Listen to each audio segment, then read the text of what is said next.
यशोदा देवी के दो बेटे थे, किशन और मदन। किशन गांव में ही रहता था, जबकि मदन अपनी पत्नी और बच्चों के साथ शहर में रहता था। छठ पूजा का त्योहार आने वाला था। किशन ने अपने भाई मदन को फोन मिलाया। अरे कैसा है मदन? सीमा और बच्चे कैसे हैं? ठीक हूँ भैया, बस आजकल तो कारखाने की छुट्टियाँ चल रही है। अब तो छठ पूजा के बाद ही कारखाना खुलेगा। दिवाली के त्योहार के कारण काम का जितना था नहीं। और आप बताओ, माँ कैसी है? भाभी बच्चे सब बढ़िया। मैंने इसलिए तुझे फोन किया है, माँ को मत बताना कि मैंने फोन किया है। माँ का बहुत मन था कि इस बार सीमा गांव में ही छठ पूजा का व्रत करे। बहुत समय भी हो गया सबसे मिले। एक काम कर, तो इस बार छठ पूजा पर गांव ही आ जा, माँ को बहुत अच्छा लगेगा। ठीक है भैया, अब तुमने कहा है तो मेरा भी मन गांव आने को कर रहा है। मैं सीमा से बात करता हूँ और माँ को सरप्राइज दे दूंगा, ये ठीक रहेगा। हाँ, तू चिंता मत कर, मैं माँ को कुछ नहीं कहूँगा। तू अपने आप आना, तो माँ तुम्हें अचानक देखेंगी तो खुश हो जाएंगी। और फिर मदन ने पत्नी और बच्चों के साथ छठ पर्व पर गांव जाने का प्रोग्राम बना लिया।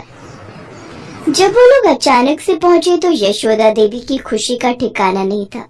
आखिर बेटा, बहू, पोता पोती बहुत दिनों बाद जो मिल रहे थे। बस भाभी, बैगन का चोखा इतना स्वादिष्ट बना है ना कि आनंद आ गया। कुछ भी कहो भाभी, गांव की सब्जी और फलों में अलग ही बात है। हमारे शहर में इतना स्वादिष्ट बैंगन का चोखा मैं बना ही नहीं पाती, जितनी मर्जी कोशिश कर लूं। यहाँ के मसाले में, सब्जियों में अलग ही खुशबू है। नहीं, ऐसी बात नहीं है। तुम भी बहुत स्वादिष्ट बनाती हो। वो कभी कभी जब हम अपने हाथों का खाकर ऊब जाते हैं ना, तो हमें दूसरों के हाथ का भोजन अच्छा लगता है। इसी बात पर एक रोटी और ले लो। तुम लोगों ने अचानक से आकर जो मुझे खुशी दी है ना बेटा, मैं बता नहीं सकती। दादी, मुझे गांव घूमना है। दादी, मुझे भी गांव घूमना है। अरे बच्चों, चिंता मत करो। छठ पूजा पर हम पूरा गांव घूमेंगे, नदी घाट पर जाएंगे, वहाँ मेला लगता है, खूब घूमेंगे। चलो मुन्नी बिट्टू, मैं तुम्हें अपने खिलौने दिखाती हूँ। आओ बिट्टू, मैं तुम्हें अपना बैट बॉल दिखाता हूँ। चलो, बच्चे तो खेलने में मस्त हो गए। अच्छा माँ, बता दो, छठ पूजा के लिए क्या क्या सामान लाना है? मैं और मदन बाजार जा रहे हैं तो लेते आएंगे। राधा बहू, तुम बता दो एक बार क्या क्या लाना है, और सीमा बहू भी सब कुछ देख लेगी कि गांव में छठ पूजा कैसे होती है। हर साल तो शहर में ही होती है ये, इसलिए छठ पूजा इस बार गांव की भी देखो बहू। जी माँ।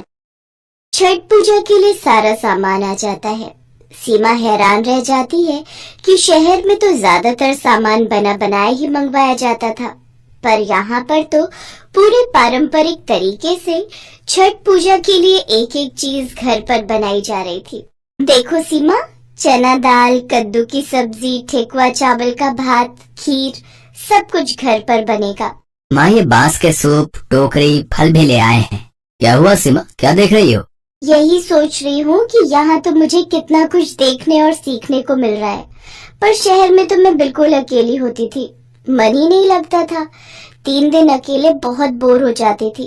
कुछ भी कहो, त्योहार अपनों के साथ मिलकर जो खुशी देते हैं ना, वो खुशी अकेले नहीं मिलती। अपनी सास और जेठानी से सीमा को इतना प्यार मिलता है कि वो खुशी से भावुक हो जाती है।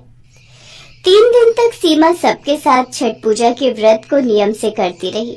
सुबह शाम भगवान सूर्य को अर्घ्य देने के लिए वो लोग नदी घाट पर जाते थे। व्रत के आखिरी दिन जब सब लोग सुबह के समय घाट पर पहुँचे तो सूर्य उगने की प्रतीक्षा करने लगे।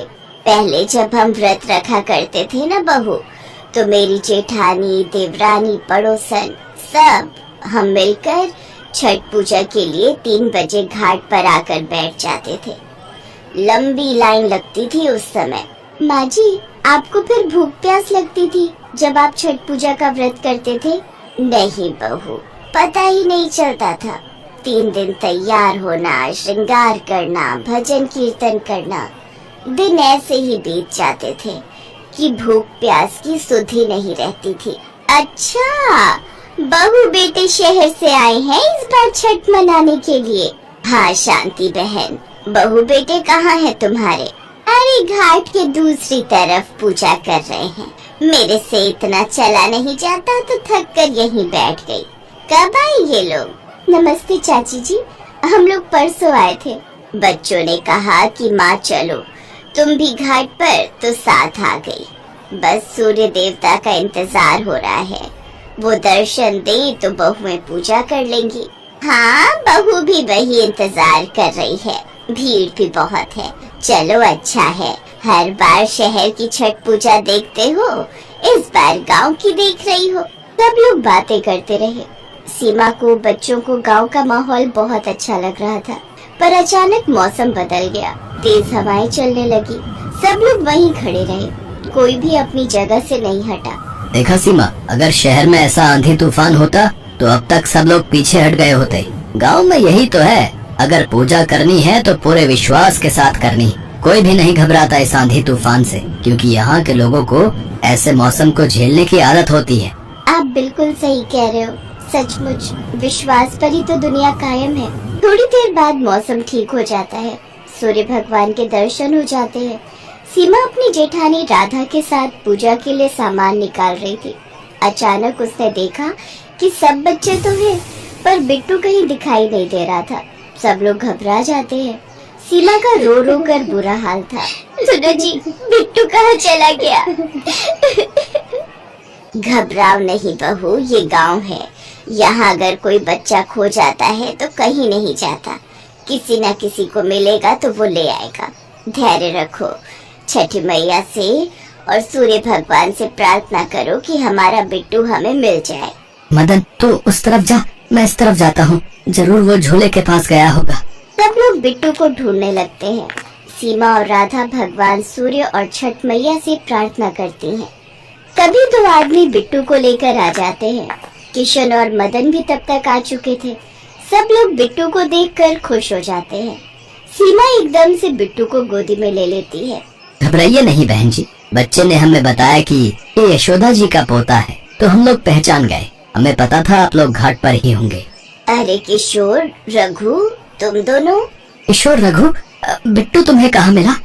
रघु ने और मैंने मिलकर इस बार मेले में झूला लगाया।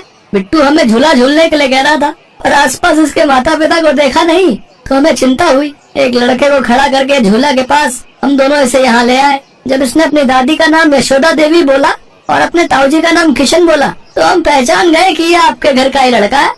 आपका बहुत बहुत शुक्रिया भाई साहब। किशोर, रघु, तुम दोनों ने सचमुच आज हमारे घर के लिए जो किया है वो तारीफ के काबिल है। माताजी, ये तो हमारा फर्ज था, है? और छठ मैया और भगवान सूर्य के होते हुए बिट्टू को कैसे कुछ हो सकता था? यहाँ पर सब छठ पूजा के लिए आए हैं, इसलिए सबकी सुरक्षा रखना हमारा फर्ज है। अच्छा माताजी, अब हम चलते हैं। गांव वालों का इतना अच्छा स्वभाव देखकर सीमा हैरान रह जाती है। बिट्टू सही सलामत मिल गया। वो छठ मैया और भगवान सूर्य को धन्यवाद कहती है। भगवान सूर्य और छठ मैया के आशीर्वाद से छठ पूजा बहुत धूमधाम से संपन्न होती है। उसके बाद खुशी खुशी कुछ दिन अपने परिवार के साथ गांव में रहकर सीमा और मदन शहर लौट आते हैं।